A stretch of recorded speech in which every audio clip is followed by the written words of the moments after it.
Hey guys, one piece का chapter 1044 आ चुका है जिसका नाम है वॉरियर ऑफ लिबरेशन।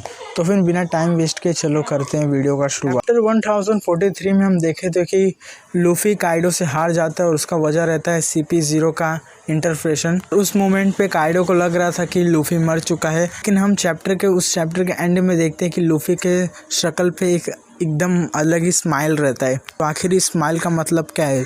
तो फिर कोई क्वेश्चन आता है इस चैप्टर के एंड पे। ये था चैप्टर 1043 का छोटा सा समरी। अब हम बात करते हैं चैप्टर 1044 का जिसका नाम है वॉरियर ऑफ लिबरेशन। को जुनिशा तो याद ही होगा, अगर आपको नहीं याद होगा तो मैं आपको बता देता हूँ कि जुनिशा को जो आर्क में दिखाया जाता है, उस आर्क में हमें बताया जाता है कि जुनिशा एक क्रिमिनल है जिसने एक बहुत बड़ा क्राइम कर दिया था और उसके वजह से उसको पनिशमेंट मिला है कि वो उसे हमेशा चलते रहने का है। और हमें हाल ही में ही पता चला है कि जुनिशा जो बॉय का कंपनी था, यानी कि उसका टीममेट। सोचते हुए कि मैं जुनिशा के बारे में क्यों बात कर रहा हूँ, क्योंकि मैं आपको बताना चाहता था कि जुनिशा जोय बॉय का कंपेनियन था, उसका फ्रेंड था। और उसी फ्रेंड ने मोमोनेस्को को कहा कि लूफी जोय बॉय है।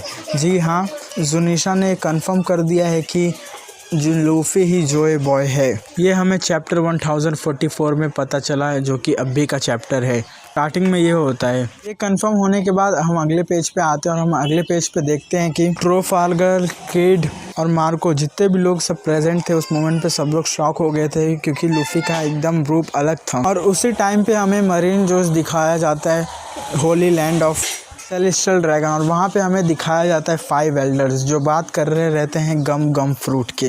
जी हाँ, आपने सही सुना, गम गम फ्रूट के। आखिर गम गम फ्रूट ऐसा क्या इंपॉर्टेंट है कि जो उसका बात कर रहे? तो फिर आइए जानते हैं। 5 एल्डर कह रहे रहते हैं कि पूरे 800 साल से वर्ल्ड गवर्नमेंट गम गम फ्रूट को पाने का कोशिश कर रहा है, लेकिन वो आज तक कभी पा नहीं पाए इस फ्रूट को।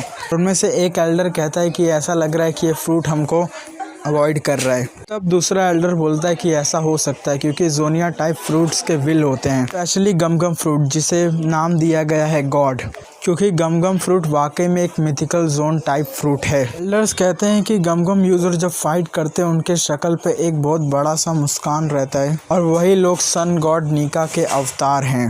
वो कहते हैं कि जब इनका ये फ्रूट अवेक हो जाएगा तो इनको और भी ज़्यादा फ्रीडम मिलेगा, और ये भी बोलते हैं कि ये दुनिया का सबसे ज़्यादा रिडिकुलस पावर वाला फ्रूट है। यहाँ पे 5 एल्डर्स का टॉक खत्म हो जाता है और हम आते हैं ओनिगाशिमा पे, जहाँ पे रेड चल रहा रहता है और हमें दिखाया जाता है ट्रेजर रिपोस्टरी 2nd फ्लोर, जहाँ पे ओरोची और हियोरी हैं। ओरोची हियोरी को बोलता है कि ये सब मेरा में कोई गलती नहीं है, तुम्हारे पापा को जो हुआ वो उसमें मेरा कोई भी फॉल्ट नहीं है, सब काइडो का वजह से हुआ है, काइडो मेरे को कंट्रोल कर रहा था, वो अपना एक्सक्यूज़ दे रहा था। लेकिन कियोरी बोलती है कि मेरे पापा ने अपना वादा पूरा रखा, तुमने उनको कहा पागलों की तरह नाचने को, उन्होंने बीच रास्ते पे नाचा भी, यहाँ तक कि अगर वो 1 घंटे तक चलते हुए को अगर संभाल पाते हैं तो फिर उन्हें आज़ाद कर दिया जाएगा, लेकिन वो उसे आज़ाद नहीं करते। हियोरी कहते हैं कि मैं उनका दर्द समझ भी नहीं सकती क्योंकि तुमने पूरे देश को अपना हॉस्टेज बना के रखा था। तब ओरोची कहता है नहीं नहीं नहीं, मैं ओडेन को बहुत ज़्यादा मानता था, ओडेन मेरा फेवरेट समुराई था।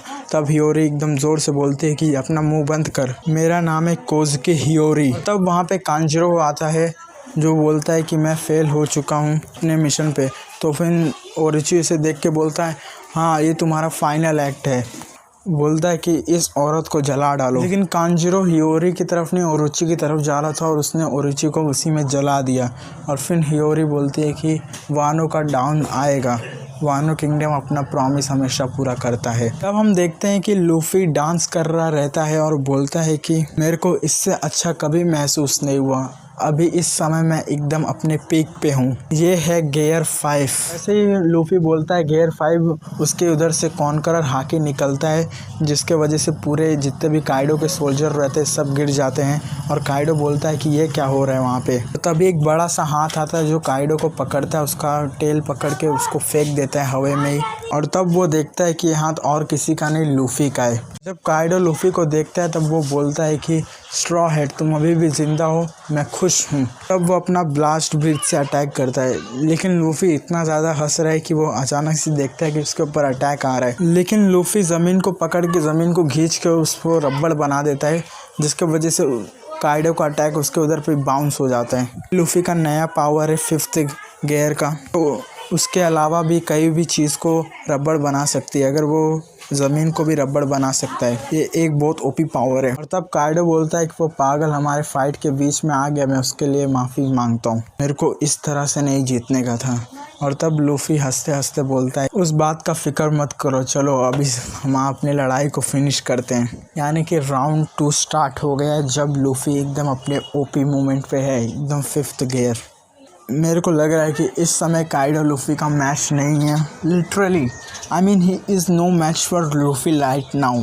लेकिन मेरे ख्याल से इस पावर का कोई तो ड्रॉबैक रहेगा, जैसे कि गियर 4th का था, जैसे कि वो 10 मिनट तक के यूज़ कर सकते हैं, ऐसा भी इसका भी कोई ड्रॉबैक रहेगा। लेकिन इतना है कि इस मोमेंट पे मेरे ख्याल से काइडो लूफी को नहीं हरा सकता है। और इस चैप्टर में हमें बहुत सारे नए मिस्ट्री सॉल्व हुए, जैसे कि गम गम फ्रूट क्या है।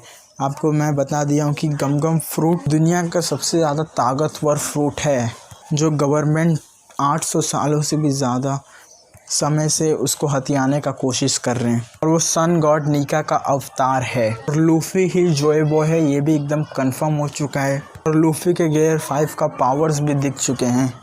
तो अगला चैप्टर जैसे ही आएगा मैं उसके ऊपर भी एक वीडियो बना दूंगा। तो thanks for watching my video guys. ये वीडियो को गाइस पूरा देखना, क्योंकि इस वीडियो में बहुत सारा वन पीस का मिस्ट्री है जो कि मैं पूरे वीडियो में बताऊँगा। तो फिर आप स्टार्टिंग में ही मत देखने का, पूरा एंड तक देख